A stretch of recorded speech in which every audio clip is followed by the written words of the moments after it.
La deuxième raison qui fait que les gens construisent des maisons sans fondation, il y a des gens qui veulent éviter le dur labeur qui implique des fondations en Dieu. Parce que pour faire une fondation, il faut creuser. Il y a des gens qui ne veulent pas se fatiguer. Ils ne veulent pas creuser. Ils ne veulent pas se fatiguer. Ils se disent c'est trop dur. C'est tout ce temps à creuser. Passer tout ce temps à creuser à la parole de Dieu, à lire la parole, passer tout le temps à prier. Ça, c'est quoi ça? Ils ne veulent pas fournir d'efforts, quoi.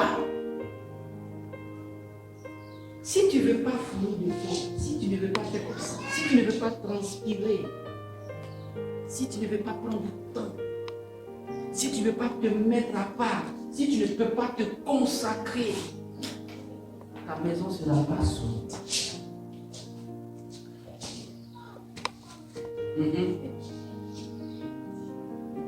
Tu ne creuses pas beaucoup pour faire fondation. Maison, ça n'a pas duré. Maison de Dieu, on creuse. Dieu, là, pour toucher le cœur de Dieu, il faut creuser. Oui. Tu ne peux pas être un véritable prophète, un véritable apôtre, si tu ne prends pas du temps, du labeur. Les gens vont venir dans ton ministère, ils vont partir. Les gens vont venir ici. Mais si tu es fatigué déjà, tu es fatigué, tu es fâché déjà, ça ne va pas durer ton affaire. Oui. Tu dois continuer de creuser. Est-ce que tu m'entends, peuple de Dieu? Même dans le mariage, tu dois continuer de creuser. Ton mari te fatigue. Il sort, il boit, il vient à minuit, il dort là-bas, il découche, il fait ce qu'il veut. Mais ma soeur, continue de creuser. Continue de supporter ce dur labeur. Parfois même ton cœur sait que tu es dedans quand même. Creuser, c'est pleurer en fléchissant les genoux devant le Seigneur. De continuer avec Jésus. Il n'a qu'à Dieu, il n'a qu'à faire ce qu'il veut. Mais tu fléchis le genou avec le Seigneur. Devant le trône de grâce. Ta victoire viendra de l'Éternel. Ta victoire ne viendra pas d'un homme. Ta victoire ne viendra pas d'une femme. Ta victoire ne viendra pas d'un homme, d'un parent. Arrête de courir vers un parent pour annoncer, pour dire tout ton problème de famille. Reste avec Jésus et continue de creuser. Continue de te battre pour la bonne manière dans la prière. Le véritable combat, c'est dans la prière. Parce que la Bible déclare que nous n'avons pas à lutter contre la chair et le sang, mais contre les esprits impurs, contre les esprits démoniaques. Regardez combien de fois nous creusons ici. Nous continuons de creuser. Je vais dire à quelqu'un, Dieu est dans sa révélation, Dieu est dans sa parole. Ici, là, c'est fondation. C'est pour te dire, c'est basé ici. Jésus-Christ de Nazareth. Tu vas, tu viens, tu vas trouver ici, là, au nom du Seigneur. C'est pour l'éternité. Jusqu'à ce que Jésus vienne. Il y aurait un bâtiment ici, une fondation, un hôtel de prière. Ici.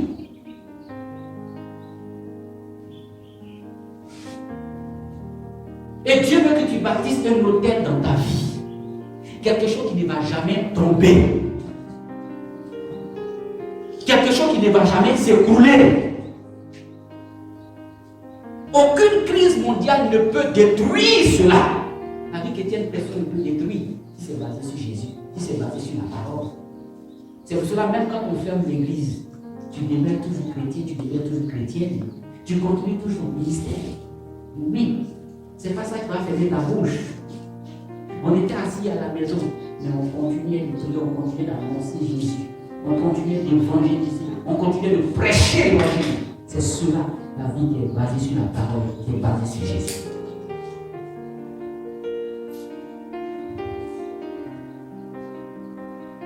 On ne construit pas une maison en se fatiguant vite.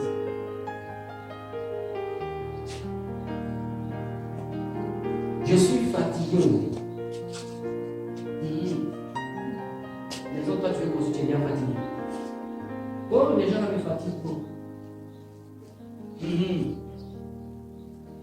Tu veux construire les autres et puis tu es déjà fatigué.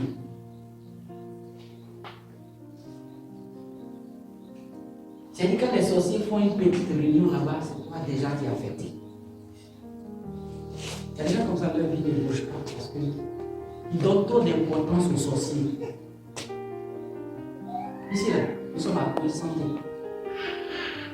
Ici, là, généralement, les églises évangélistes du pas. Et nous, on est là. Ils font saouler dans la Bakari, donner au cou. Voilà.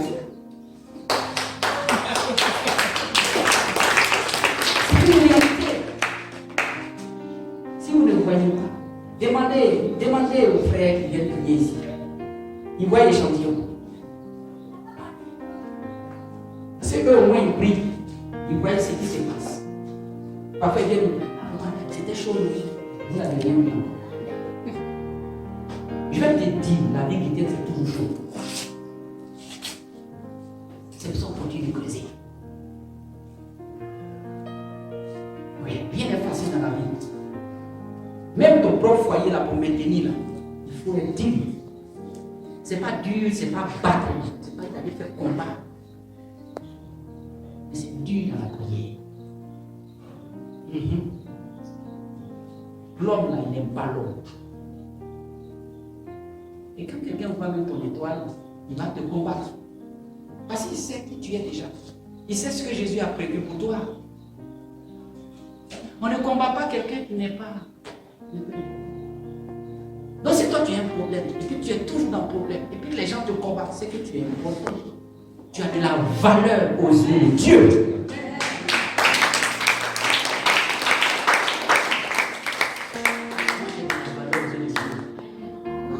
Si les gens ne voient pas ma valeur, mais moi je les vois. C'est pour ça que je me prends au sérieux.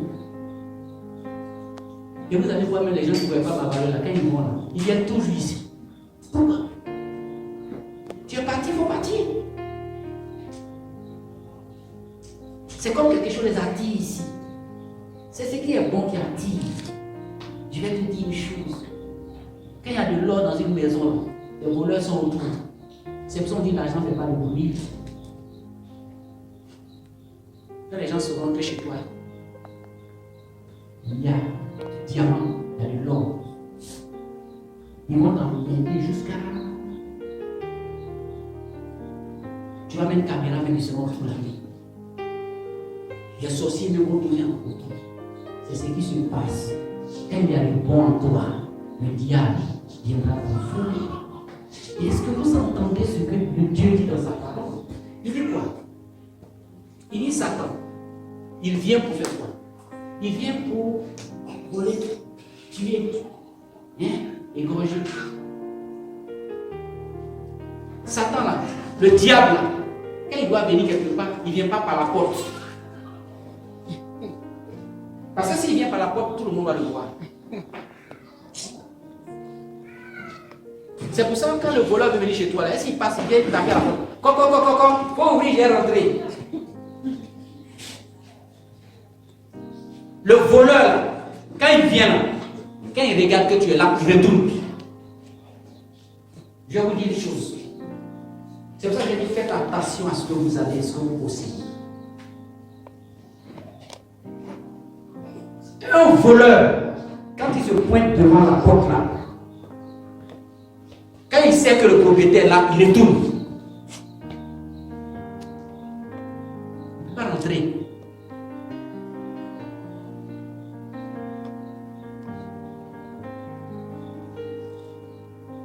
Mais quand il voit que le propriétaire n'est pas là, il rentre, il la laisse, il fait ce qu'il a à faire, et puis il ressort. Quand je suis à la maison, il vous lève rentrer. Écoute-moi bien, Église du Dieu vivant. Un voleur ne peut jamais rentrer dans ta maison quand tu es là.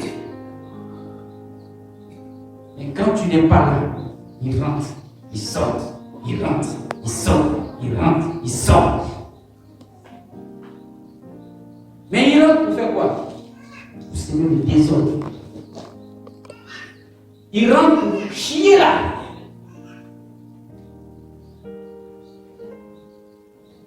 C'est pour ça garder toujours une maison propre, solide. Et faire de telle sorte que tout soit barricadé par le Saint-Esprit. Quand je suis chez moi, j'assume la responsabilité de la protection de ma maison. C'est pour cela même, quand je suis en voyage, spirituellement, j'assume la responsabilité de la protection de ma maison en tant que père. Je vais dire au père ce matin, ne laissez pas vos maisons sous contrôle de l'esprit impur. Vous avez la prière qui est une arme fatale. Même quand vous n'êtes pas là, priez pour vos maisons. Il y a des voleurs qui se promènent. Parfois, ils viennent pour séduire votre femme. Parfois, ils viennent voler vos enfants. Ils viennent ravir les bénédictions, les grâces. Ils viennent s'aimer une seule parole. C'est pour ça que Dieu a dit, quand il y a un frère qui ne veut pas se repentir, il ne faut pas t'asseoir avec lui-même opposé.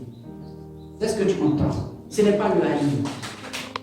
Aujourd'hui, on est expert. On veut tellement entendre de bonnes paroles. Aujourd'hui, la Bible déclare, lorsque le temps est temps, les derniers temps arriveront, les gens auront la démangeaison d'attendre les bonnes paroles. Mais en réalité, ce sont des mauvaises paroles. Parce que quelqu'un qui vient te déranger avec une parole pour ne pas construire ta vie chrétienne, il est en train de te tuer, mais tu ne sais pas. Il vient te décourager.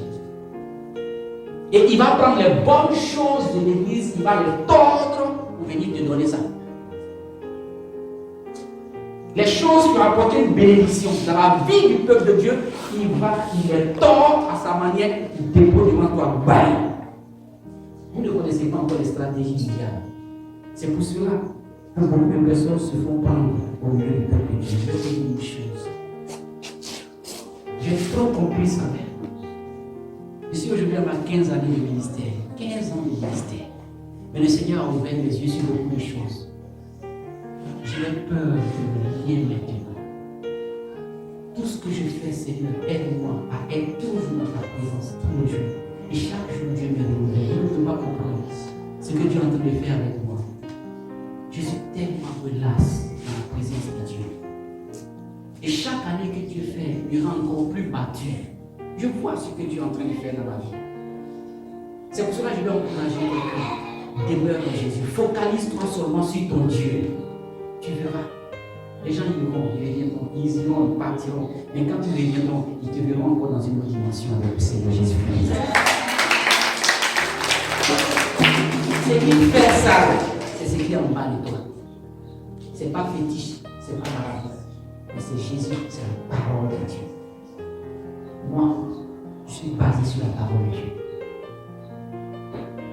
Ce ministère est basé sur la parole de Dieu. Tu aimes la parole de Dieu, tu vas demeurer. Et ta vie sera une vie solide. Je vais te dire une chose. Si tu n'es pas fidèle, tu ne peux pas t'aimer ici.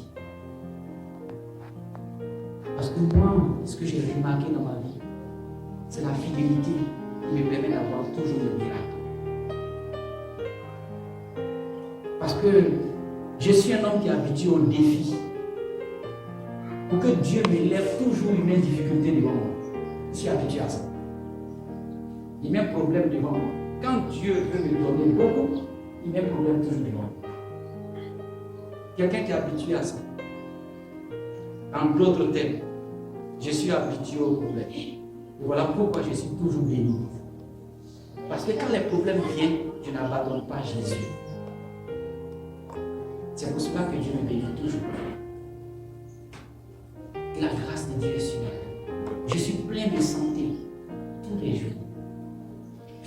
Je prends de l'âge. Mais plus je prends de l'âge, Dieu me bénit, Dieu m'enrichit. Et il me dit toujours, mon fils, je suis avec toi. Rassure-toi. Ça fait que je n'ai peur de rien. Quand je viens, je prêche l'évangile. Parce que je sais que le monde aura besoin de toi. Je veux que ta vie chrétienne soit une vie solide. Tu as appelé au ministère. Et tu auras des problèmes. Tu auras des difficultés. Tu auras des montagnes de problèmes. Et puis ne prépare. Les autres ne sont pas responsables de ton problème. Je vois des chrétiens parfois. N'accuse personne. Dis-toi, toi-même tu es responsable de ton problème. que vous saviez que pour réussir dans la vie, il ne faut pas accuser les autres. Regardez un peu ceux qui ont l'habitude d'accuser. Oh, ils ont fait comme ça, oh, ils sont comme ça, oh, ils ont fait comme ça aujourd'hui. La vie n'avance pas. Toi-même, là, c'est comment? Ta relation avec Dieu, c'est comment? Tu penses que les autres seront là pour t'aider, pour t'accompagner dans ta gloire? Non. Ils seront là pour te détruire. Oui, je vais te dire une chose. Ils seront là pour te bloquer. La seule personne qui est capable de t'accompagner de victoire en victoire, son nom c'est Jésus-Christ de Nazareth. C'est lui qui donne la fondation de tout ce que tu fais. Quelle est la source de ton miracle? C'est l'argent que ton frère t'a donné qui va te guérir. Quelle est la source de ton miracle? Quelle est la source de ta grâce? Quelle est la source de ta victoire? Recherche la source en Jésus-Christ de Nazareth. C'est une source intarissable. Jésus est une source intarissable. Et quand quelque chose est intarissable, ça veut dire que c'est un puits là qui donne toujours l'eau. L'eau là ne peut pas sécher. Mais l'argent que ton frère te donne, ça peut sécher un jour. Il peut mourir. Il peut mourir. Si toi, ta guérison, c'est un prophète, Kakou Sévérin est mort. Tous ceux qui pensaient que Kakou Sévérin était leur Dieu, ils sont connus, ils sont paniqués. Mais ceux qui voyaient en Kakou Sévérin un instrument de Dieu, ils sont toujours en vie. Et puis leur vie chrétienne avance. Mais tous ceux qui l'ont pris pour Dieu, quand il est mort, eux aussi ils sont morts. Si tu me prends pour Dieu, quand je vais mourir, tu vas mourir. Si tu me prends pour Dieu, quand je ne viens pas ici et que je suis bloqué à Dimoklo, tout père dans la vie, tu ne viendras pas ici. Les gens qui prennent leur pasteur pour aider. C'est quand le pasteur là, tu les vois, ils sont assis. Quand ils savent que le pasteur les regarde, c'est là qu'ils prient. Quand ils voient que le pasteur est là, c'est là qu'ils viennent. Ne viens pas te présenter à moi. Présente-toi à ton Dieu. Si ce n'est pas pour adorer Dieu, reste à la maison.